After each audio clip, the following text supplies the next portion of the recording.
Hello दोस्तों, कैसे हैं आप सभी। आई होप आप सब अच्छे होंगे और अपनी बोर्ड की प्रिपरेशन में लगे होंगे। आइए देखते हैं क्लास 10 मैथ के मोस्ट इंपोर्टेंट क्वेश्चन जो आपके बोर्ड एग्जाम में आने वाले हैं। आइए देखते हैं क्वेश्चन। ये हमें पहला क्वेश्चन दिया है। एक लंबवृत्तीय शंकु की तिर्यक ऊंचाई 13 सेंटीमीटर है। एक शंकु हमारा जिसकी तिर्यक ऊंचाई 13 सेंटीमीटर है तथा इसका संपूर्ण पृष्ठीय क्षेत्रफल 90/सेंटीमीटर स्क्वायर है। तो इसके आधार का व्यास ज्ञात कीजिए। देखिए पहले इसका हम डायग्राम बनाते हैं। एक हमारा शंकु है, ठीक। तो देखिए शंकु किस टाइप का होता है हमारा, ये जो बर्थडे की कैप आती है उस टाइप का जो बनता है हमारा, क्या होता है, शंकु आकार का, ठीक। इसको हम बोलते हैं शंकु। देखिए हमारा कुछ शंकु होता है। ओके, ये हमारा एक शंकु बन गया। इसकी जो तिर्यक ऊंचाई, देखिए शंकु में एक तो लंबवृत्तीय ऊंचाई होती है यानी कि सीधी वाली ये स्ट्रेट, और एक इसमें तिर्यक ऊंचाई, ठीक। यानी इसकी जो ये तिर्यक ऊंचाई यानी कि ये जो ये ऊंचाई है इसकी, ये हमें दी है 13 सेंटीमीटर। कितनी? 13 सेंटीमीटर, ठीक।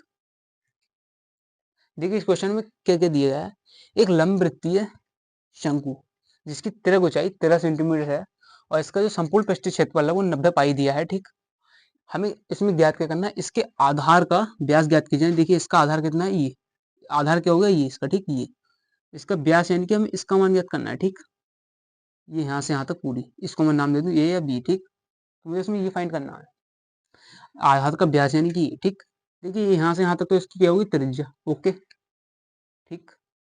और त्रिज्या हमें इसमें दी है इसकी वो एक लंबवृत्तीय बेलन की, एक लंबवृत्तीय शंकु की तिर्यक ऊंचाई 13 सेंटीमीटर का संपूर्ण, हाँ, संपूर्ण पृष्ठीय क्षेत्रफल दिया है इसका, ठीक। देखिए आपको इतना तो क्लियर होगा। देखिए ये शंकु है, इसका आधार, आधार का व्यास पूछा, आधार इसका ये हो गया व्यास, ये ए बी यानी कि पूरे यहाँ से यहाँ तक व्यास हो गया इसका, ठीक है। और ये त्रिज्या जाती है इसकी आर, और इसकी हमें तिर्यक ऊंचाई दी है 13 सेंटीमीटर से, हम एल से लिखते हैं, ठीक। तिर्यक ऊंचाई को किससे लिखते हैं, एल से। ये एल इसका मतलब होता है तिर्यक ऊंचाई, ठीक। लिख दूँ मैं आपके लिए तिर्यक ऊंचाई। अब देखिए क्वेश्चन पढ़ते हैं। तो शंकु का पृष्ठीय क्षेत्रफल क्या होता है, आपको इसका फॉर्मूला पता होना चाहिए। शंकु का पृष्ठीय क्षेत्रफल, जी हाँ, देखिए शंकु का संपूर्ण पृष्ठीय क्षेत्रफल लिख दूं मैं आपके यहाँ। शंकु का संपूर्ण पृष्ठीय क्षेत्रफल से, संपूर्ण पृष्ठीय क्षेत्रफल, ठीक।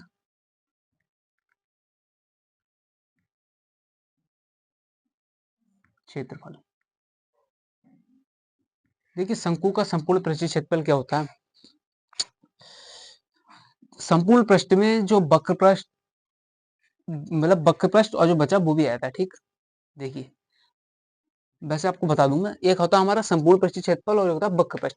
वक्र पृष्ठ में देखिए आधा ही नीचे का नहीं लेते हैं, यानी कि ये वृत्त जो हमारा जो वृत्त के शेप का हिस्सा दिख रहा है इसको नहीं लेते हैं, और ऊपर का वक्र पृष्ठ में यानी कि कुल ये अंदर का इसके ये वाला लेते हैं वक्र पृष्ठ में, ठीक। और संपूर्ण पृष्ठ में हमारा ये नीचे के जाता है, ठीक। तो देखिए संपूर्ण पृष्ठ का जो क्षेत्रफल क्या होगा, पाई आर ब्रैकेट में एल प्लस आर, ठीक। ओके, पाई आर ब्रैकेट में एल, इसको ऐसे भी लिख देते हैं पाई आर एल, ठीक। देखिए पाई आर एल ये तो वक्र पृष्ठ का फॉर्मूला हो गया यानी कि इसका। अब नीचे क्या है, वृत्त के रूप में, यानी कि वृत्त का क्षेत्रफल आ गया पाई आर स्क्वायर, ठीक। अब देखिए इसमें से हम कॉमन लेते हैं तो पाई आर कॉमन आ गया, पाई आर यहाँ भी, पाई आर यहाँ भी, ठीक। अंदर क्या बचा, एल प्लस आर, ठीक। ये देखिए जो शंकु शंकु का संपूर्ण पृष्ठीय क्षेत्रफल होता है वो ये होता है, ठीक। पाई आर ब्रैकेट में एल प्लस आर, ठीक। इसमें पाई का मान 22/7 होता है, आर क्या हमारी त्रिज्या और एल क्या त्रिभुजाई, ठीक। देखिए एल को, एल क्या हमारी त्रिज्या ऊंचाई जो कितनी है 13 सेंटीमीटर इसमें दी हुई है, ठीक। ओके, आर क्या होती है, त्रिज्या, ठीक। ये हमें ज्ञात करना नहीं दी हुई है। आर यानी कि त्रिज्या आपको पता ही है, आर का मतलब त्रिज्या, ठीक।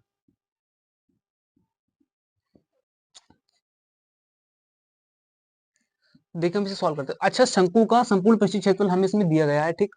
शंकु का संपूर्ण पृष्ठीय क्षेत्रफल कितना दिया गया है हमें, 90 पाई, ठीक। तो इसकी जगह जो हमारा कुल पृष्ठीय क्षेत्र संपूर्ण पृष्ठीय क्षेत्रफल कितना दिया है, 90। तो यहाँ हम 90 लिख देंगे, ठीक। यानी कि 90 पाई, ठीक। पाई दिया है यानी कि 90 पाई बराबर हो जाएगा पाई आर ब्रैकेट में एल प्लस आर के, ओके। 90 पाई बराबर हो जाएगा पाई आर ब्रैकेट में एल प्लस आर के, ठीक। हाँ अब देखिए ये हमारी पाई से पाई कट जाएगी, ओके। देखिए पाई यहाँ भी बराबर में दोनों तरफ है, तो यहाँ पाई से पाई कैंसिल आउट हो जाएगा। अब देखिए क्या बचा हमारा, 90 बराबर आर एल। देखिए एल का मान हमें इसमें दिया है, एल का मान हमें कितना दिया, 13 ऊंचाई, जो शंकु की 13 ऊंचाई वो कितनी दी है, 13 सेंटीमीटर, 13 ऊंचाई एल, ये ठीक कितनी दी है, 13। तो एल की जगह मैं 13 रख दूंगा, ठीक 13 रख दिया, प्लस ये आर, ओके। अब देखिए 90 बराबर इस आर के अंदर गुणा कर दूंगा, आर की 13 से गुणा होगी तो 13 आर, ठीक, प्लस आर की आर से हुई तो आर स्क्वायर, ओके। अब देखिए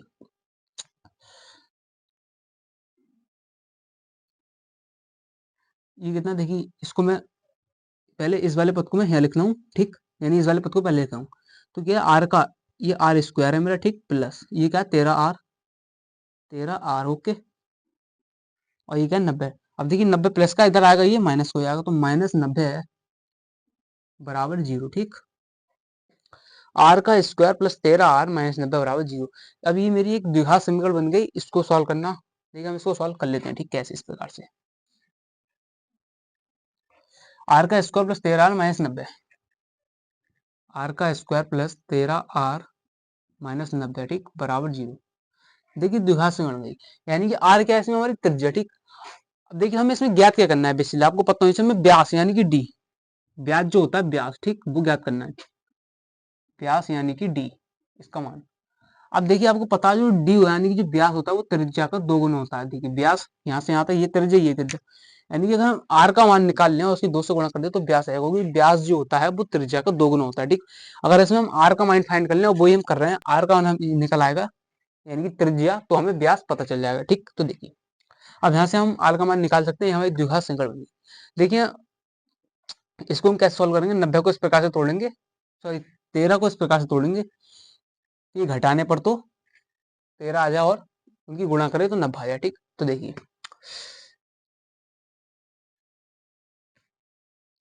इसको हम किस प्रकार से तोड़ सकते हैं, ऐसे में देखिए हम क्या कर सकते हैं, 90 के आप चाहें तो गुणनखंड कर सकते हैं, ठीक, इस प्रकार से। देखिए पहले 90 को 2 से भाग देंगे, 45 बार मिल जाएगा, ठीक। अब ये कितने से आ सकता है, तो ये 3 से कट जाएगा, ठीक, तो 3 एकम 3 और 3 पंजे 15, ओके, ठीक। ये फिर 3 से आ सकता है, तो 3 पंजे 15 और 5 एकम 5, जिसके कुछ गुणनखंड होगा, ठीक। 2 से काटा 45 बचे, 3 से काटा 15 बचे, फिर 3 से काटा 5 बचे, फिर 5 से कट जाएगा, ठीक। मतलब अब देखिए इसके गुणनखंड हो गए ये, ठीक। देखिए इसको हम इस प्रकार से तोड़ेंगे कि 13 है, यानी कि हम इसको घटाएं, देखिए ये इधर जो ये हमारा साइन है, इससे हमें पता चल जाता है कि हमें घटा के लाना है, जोड़ के, ठीक।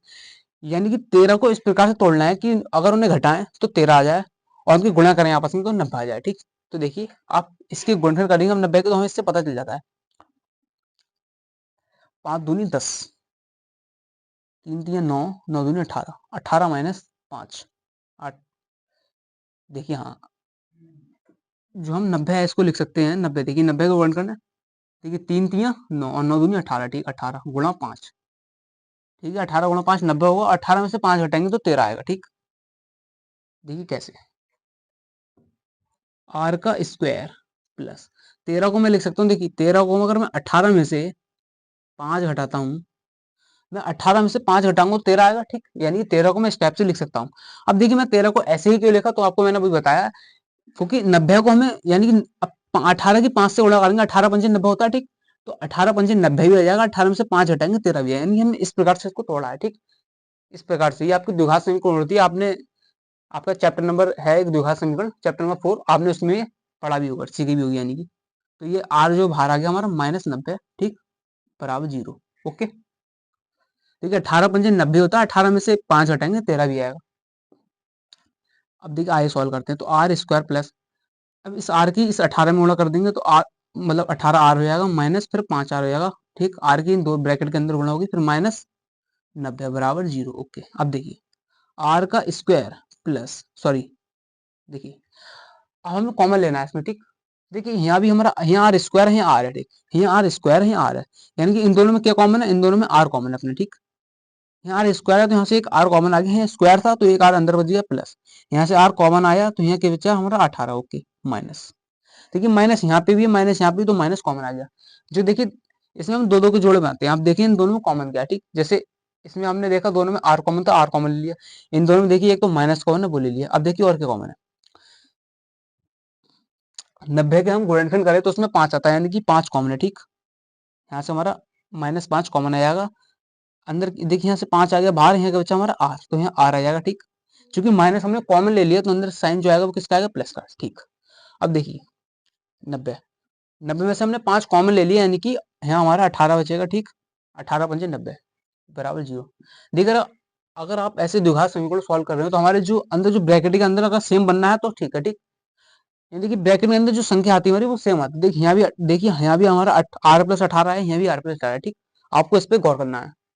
ओके, तो देखिए आप कैसे लिखते हैं, यानी कि हमारे इसमें द्वार के दो मान आएंगे, एक आर माइनस 5 और आर प्लस 18, ठीक, बराबर 0। अब इन दोनों को हम 0 के बराबर कर देंगे। देखिए आर माइनस 5 बराबर 0 करेंगे एक बार, ठीक, और आर प्लस 18 बराबर 0 करेंगे।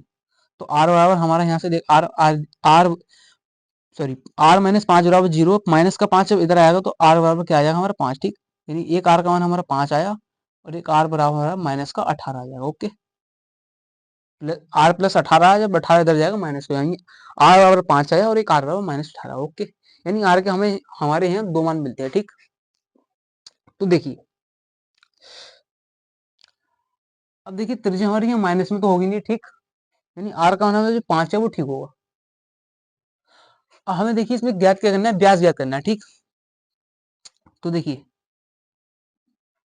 यानी कि ब्यास यानी कि डी ज्ञात करना है हमें। इस क्वेश्चन में ज्ञात करना है ब्यास, ब्यास यानी कि डी। आपको पता है जो ब्यास होता है वो त्रिज्या का 2 गुना होता है। ठीक, यानी कि 2 गुना आर।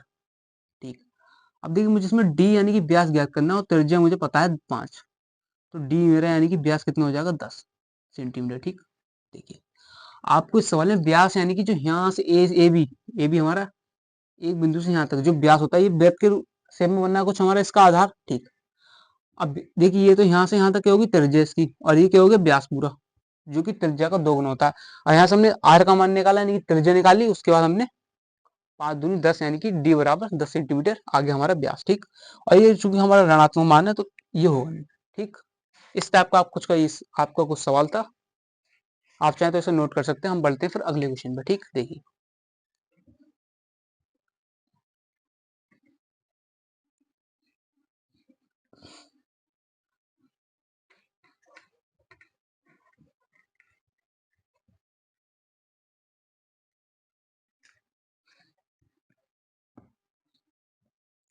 देखिए अगला क्वेश्चन है हमारा 7 मीटर ऊंचे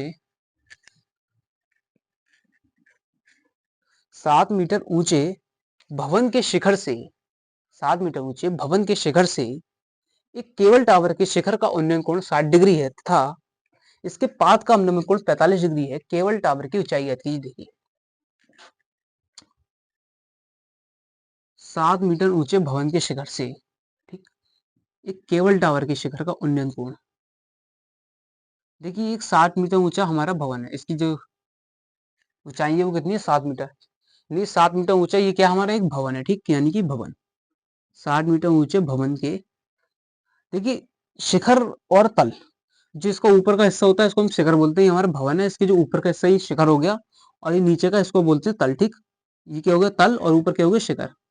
तो 7 मीटर ऊंचा ये भवन हो गया, भवन के शिखर यानी कि ये भवन के शिखर से ये हमारा क्या देखिए ये है cable tower, cable cable tower. ठीक, केबल टावर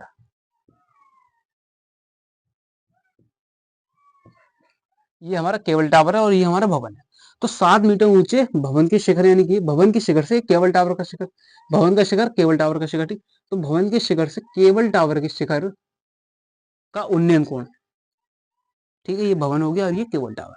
तो देखिए 7 मीटर ऊंचे भवन के शिखर से केबल टावर के शिखर का उन्नयन कोण कितना दिया हमें, इसको हम इधर मिला देंगे, उन्नयन कोण 60 डिग्री है। ठीक, ओके, एक 7 मीटर ऊंचा ये भवन है और इसके शिखर से एक केबल टावर के शिखर का उन्नयन कोण 60 डिग्री है। ओके, इसके पाद यानी कि जो हमारा केबल टावर है ये इसका पाद यानी कि पाद बिंदु जो जमीन को स्पर्श कर रहा हो, पाद बिंदु का मतलब होता है जमीन को स्पर्श कर रहा हो। ठीक, अब देखिए जो केबल टावर का ये बिंदु जमीन को स्पर्श कर रहा है यानी कि भूमि को स्पर्श कर रहा है, तो इसके पाद का यानी कि इसके पाद का अवनमन कोण, ठीक, यानी कि ये कितना है, इसके पाद का अवनमन कोण 45 डिग्री है। ठीक, इसके पाद का अवनमन कोण 45 डिग्री है, इसको हम इधर ऐसे मिला देंगे। देखिए अवनमन कोण इसमें हमें दो चीज आती है, उन्नयन कोण और अवनमन कोण। उन्नयन कोण वो जो हम वस्तु का अगर हम नीचे से देख रहे हैं, नीचे से ऊपर की ओर देख रहे हैं तो कोण बनता है वो उन्नयन कोण, और कोई वस्तु ऊपर से नीचे की ओर देख रहे हैं तो अवनमन कोण। यानी कि अगर वस्तु हम यहाँ से नीचे देख रहे हैं तो हमारा अवनमन कोण बनेगा, ठीक। ये हमारा यहाँ अवनमन कोण बना 45 डिग्री का, यहाँ से यहाँ तक, ठीक। और ये अवनमन कोण और यहाँ बन जाएगा हमारा उन्नयन कोण।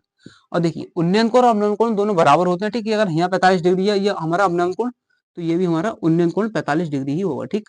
बस इसको हम यहाँ से मिटा देंगे। ओके, अब देखिए हम इसका नामकरण कर लेते हैं। इसको हम बिंदु ए नाम दे देते हैं, इसको बी, इसको सी, और इसको डी, और इसको ई, ठीक। ओके, बस देखिए आपको ऐसे क्वेश्चन आपके बोर्ड एग्जाम में आपको देखने को जरूर मिलेगा। क्या करना है, अगर आप लोगों ने इसका डायग्राम बना लिया जैसे मैंने बनाया, अगर आपने ये बना लिया तो आप इस क्वेश्चन को बहुत ही इजी तरीके से सॉल्व कर सकते हैं, ठीक। Okay, A B C D E, ये हमने इस त्रिभुज को नाम दे दिया, ठीक। 7 मीटर ऊंचा हमारा भवन था और एक केबल टावर था, उससे घर का उन्नयन कोण इसका 60 डिग्री था, अब ना उनको 45 डिग्री। ओके, अब क्वेश्चन सॉल्व करते हैं। देखिए अब हमें इसमें ज्ञात क्या करना है, इसमें जो ज्ञात करना है क्या, देखिए केबल टावर की ऊंचाई, केबल टावर की ऊंचाई यानी कि ये एसी, ठीक। ज्ञात क्या करना है, मैं लिख दूं केबल टावर की ऊंचाई, केबल टावर की ऊंचाई, ठीक। टावर, सॉरी, की ऊंचाई इसमें हमें ज्ञात करनी है, ठीक। इसे हमें निकालनी है, इसको हम चाहे एसी, ओके, केबल टावर की ऊंचाई एसी हमें इसमें निकालना है। अब देखिए हमारा यहाँ इतना जो ईडी है ये 7 सेंटीमीटर दिया है, तो ये बीसी, ईडी और बीसी दोनों आपस में बराबर है, तो ये भी 7 सेंटीमीटर होगा, ठीक। यानी कि ये 7 सेंटीमीटर इतना, तो ये भी इतना 7 सेंटीमीटर होगा। अब देखिए ये हमारा डीसी है और जो बी है ये भी आपस में बराबर होगा, ठीक। जो सॉरी, जो बीई है सी डी के बराबर होगा। देखिए ये भुजा और ये भुजा दोनों आपस में बराबर होंगे। ओके, इनकी यहाँ से यहाँ तक की दूरी है वो यहाँ से यहाँ तक की दूरी के बराबर होगी। यानी कि मैं लिख सकता हूँ जो डीसी है वो बराबर है मेरा, डीसी बराबर होगा मेरा बीई के, ठीक। डीसी बराबर बी के। अब देखिए क्वेश्चन पर बढ़ते हैं। तो पहले हम त्रिभुज, देखिए हमारे यहाँ दो त्रिभुज बनना है, एक ए बी, देखिए एक तो हमारा ए बी ई बनना है, ठीक। और एक त्रिभुज हमारा ई डी सी बनना है, ठीक। एक त्रिभुज ए बी ई बनना है और एक त्रिभुज ई डी सी बनना है। तो देखिए पहले हम त्रिभुज ये लेते हैं ई डी सी। ओके, तो त्रिभुज, त्रिभुज देखिए हमारे यहाँ दो त्रिभुज हैं, एक त्रिभुज ए बी ई यानी छोटा त्रिभुज बनना, और एक हमारा त्रिभुज ये बड़ा वाला त्रिभुज बनना ई डी सी, ठीक। देखिए यहाँ 7 मीटर है, हमारा सेंटीमीटर नहीं है। तो ठीक है हमारे दो त्रिभुज बनना है, एक त्रिभुज ये बड़ा वाला त्रिभुज और एक छोटा वाला। तो हम पहले त्रिभुज ए बी ई ले लेते हैं, ठीक। ठीक, तो त्रिभुज ये हम डी ई सी कोई सा भी ले सकते हैं, हम ई डी सी त्रिभुज ये वाला ले रहे हैं, ठीक। यानी कि त्रिभुज ई डी सी में, ठीक, त्रिभुज ई डी सी यानी ई डी सी ये वाला त्रिभुज, ठीक, में टेन थीटा, देखिए टेन थीटा बराबर क्या होता है हमारा लंब बटे आधार, ठीक। टेन थीटा बराबर लंब बटे आधार, ठीक। टेन थीटा बराबर लंब बटे आधार, थीटा है इसमें हमें कितना दिया है इस त्रिभुज के लिए 45 डिग्री, यानी टेन 45 डिग्री बराबर कितना हो जाएगा लंब बटे आधार। लंब इसमें देखिए हमारा कितना, ये मुझे हमारी लंब है और ये आधार, ठीक। देखिए इसमें टेन थीटा क्यों लिए, क्योंकि ये हमारा लंब और आधार से संबंधित हमें बात चल रही, तो टेन थीटा लिया, ठीक। टेन थीटा होता है लंब बटे आधार, थीटा इसमें 45 डिग्री दिया है, लंब हमारा इसमें जो दिया है वो कितना है, लंब हो गया ईडी, और ईडी कितना दिया हमें 7 सेंटीमीटर, ठीक। लंब हो गया ईडी और इसकी लंबाई में कितनी दी है 7 सेंटीमीटर, तो लंब हमारा 7 मीटर, ओके, बटे आधार, आधार यानी कि डीसी।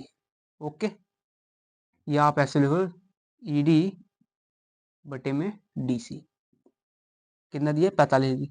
टेन 45 का मान कितना होता है 1, टेन 45 का मान कितना होता है 1 बराबर ईडी, देखिए ईडी हमें कितनी दी है 7 सेंटीमीटर, तो यहाँ 7 बटे में डीसी मुझे इसमें पता नहीं तो मैं ज्ञात कर लूंगा। अब डीसी गुणा अगर 1 से करूंगा, ओके, तो ये डीसी बराबर कितना आ जाएगा मेरा 7 मीटर, ओके। तो देखिए ये हमने कितनी निकाल ली 7 सेंटीमीटर।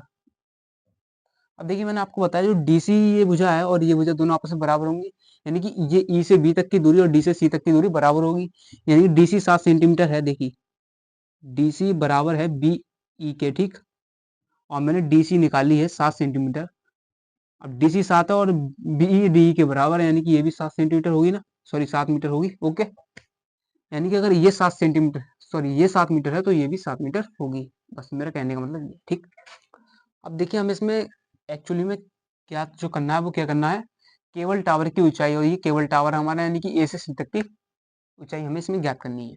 तो देखिए हमने त्रिभुज ये ले लिया, अब त्रिभुज ये वाला लेते हैं। तो त्रिभुज ए बी ई में, यहाँ लिखेंगे त्रिभुज ए वी ई में, ए वी ई में, ठीक, त्रिभुज ए बी ई में tan थीटा बराबर लंब बटे आधार। देखिए हम त्रिभुज जब ये ले रहे हैं ए बी ई, इसमें हमारा थीटा चेंज हो गया, कितना है उसमें थीटा हमारा, थीटा कोण, थीटा का मतलब कोण कितना है 60 डिग्री। तो tan थीटा क्या होता है हमारा लंब बटे आधार, ठीक। अब इसमें थीटा कितना 60, यानी कि tan 60 डिग्री बराबर लंब, लंब देखिए इसमें लंब कितना हो जाएगा ए बी, ए देखिए ए बी ई त्रिभुज हमारा, तो इसमें लंब कितना हो गया, ये ए बी और ई हो गया आधार, ठीक। लंब कितना है इसमें ए बी, और आधार कितना है आधार बी ई, ये ए बी लंब हो गया आधार बी ई, ठीक।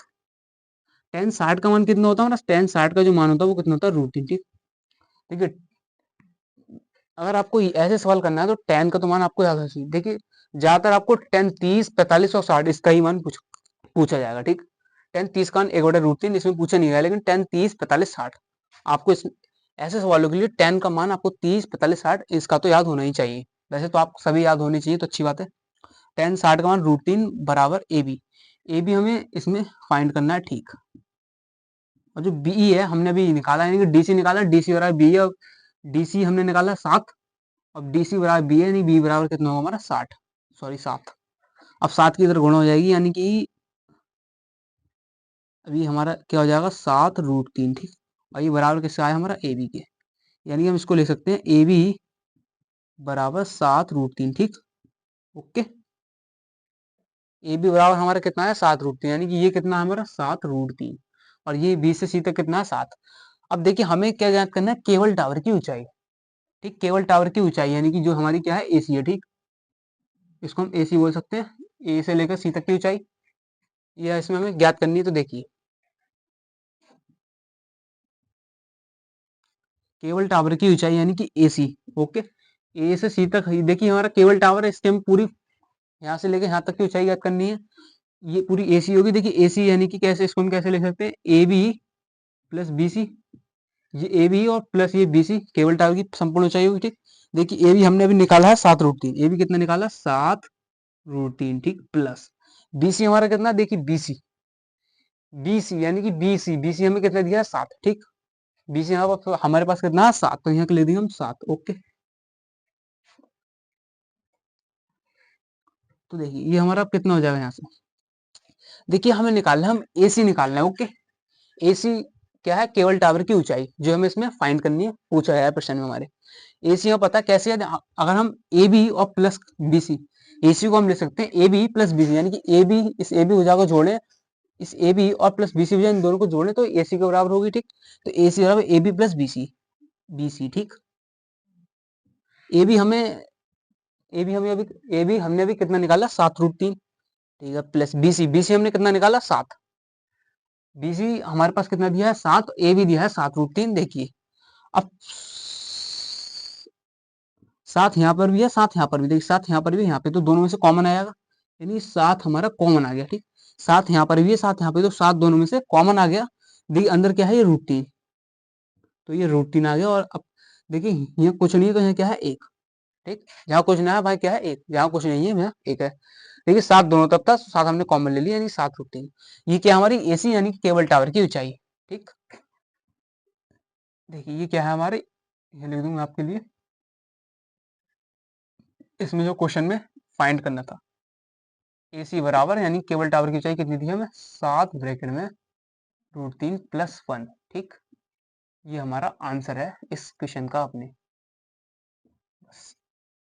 एसी यानी केबल टावर की ऊंचाई हम इसमें क्या करेंगे। आपको ऐसा क्वेश्चन मैं फिर कह रहा हूँ, आपको ऐसा क्वेश्चन बोर्ड एग्जाम में देखने को जरूर मिलेगा, तो प्लीज आप ऐसे क्वेश्चन तैयार करके जाइए। ओके। ये आपका क्या हो गया, केसी यानी केबल टावर की ऊंचाई। तो नमस्कार, जय हिंद।